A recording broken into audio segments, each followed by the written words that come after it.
মানুষকে দেখে যতটা সুখী মনে হয় তাকে ততটা সুখী ভেবো না, কারণ খুব হাসি খুশি মানুষগুলোর ভেতরে বুক ভরা চাপা কষ্ট থাকে।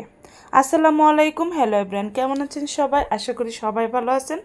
আলহামদুলিল্লাহ আমিও ভালো আছি। সকাল সকাল ঘুম থেকে উঠেই দুই ছেলেকে নিয়ে বের হলাম আজকে বাজার করব বলে। তো সকালে নাস্তা বানাই নাই বাসায়, ভাবলাম যে আজকে হোটেলে নাস্তা করে ফেলি। সকাল সকাল যেহেতু বাজারে যাব, তো নাস্তা করে তারপরে হচ্ছে যে বাজার করব। হাঁটতে হাঁটতে চলে আসলাম, বাসার কাছেই ছিল হোটেল আর বাজারটা আমাদের বাসার পাশেই। তো হোটেলে এসে কী খাবো ভাবতে ভাবতে আমার বড় ছেলে বলতেছে যে খিচুড়ি খাবে। তো এখানে খিচুড়ি, ডিম ভাজা ছিল আর সাথে ছিল ভর্তা। তো এইগুলা দিয়ে আমরা নাস্তা করে ফেললাম। আর আমার ছোট্ট বাবাটা সে তো রাগ করে বসে আছে, সে এগুলা খাবে না বলতেছে।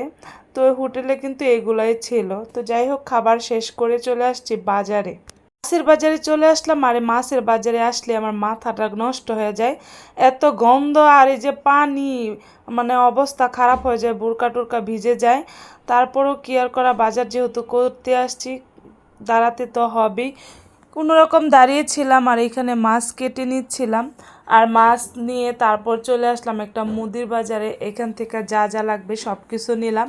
হঠাৎ করেই চলে আসলো বৃষ্টি, এত পরিমাণ বৃষ্টি ছিল, মানে প্রায় 1 ঘন্টার মতো বৃষ্টিতে মানে আটকে গেলাম। একটা দোকানের পাশে বসেছিলাম দুই ছেলেকে নিয়ে, অনেকক্ষণ বৃষ্টি পড়তেছিল। তো বৃষ্টি পড়া শেষ আর এই দিক দিয়ে আমি সবজি কিনে তারপর মুরগি সব কিছু কিনে রিক্সা দিয়ে বাসার দিকে যাচ্ছিলাম।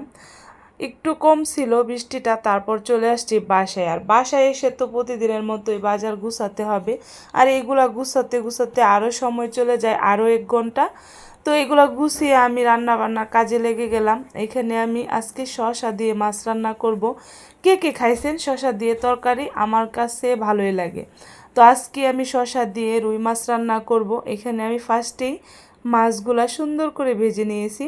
মাছগুলা ভেজে উঠিয়ে তারপর হচ্ছে যে সবজিগুলা কষিয়ে নিব। এখানে পেঁয়াজ কুচি দিয়ে দিলাম, মশলা দিয়ে ভালোভাবে কষাচ্ছি। তারপর দিয়ে দিলাম সবজি, আর এখানে সবজি দিয়ে আর একটু কিছুক্ষণ কষাতে হবে। তারপর ঝোল দিয়ে মাছ দিয়ে দিলাম।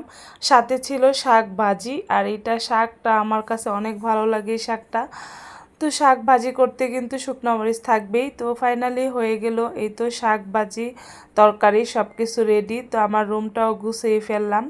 আসলে অনেক কাজ থাকে, সকালবেলা দুপুরবেলার দিকে অনেক কাজ থাকে, বিকালে হয়তো বা একটু ফ্রি থাকা হয়।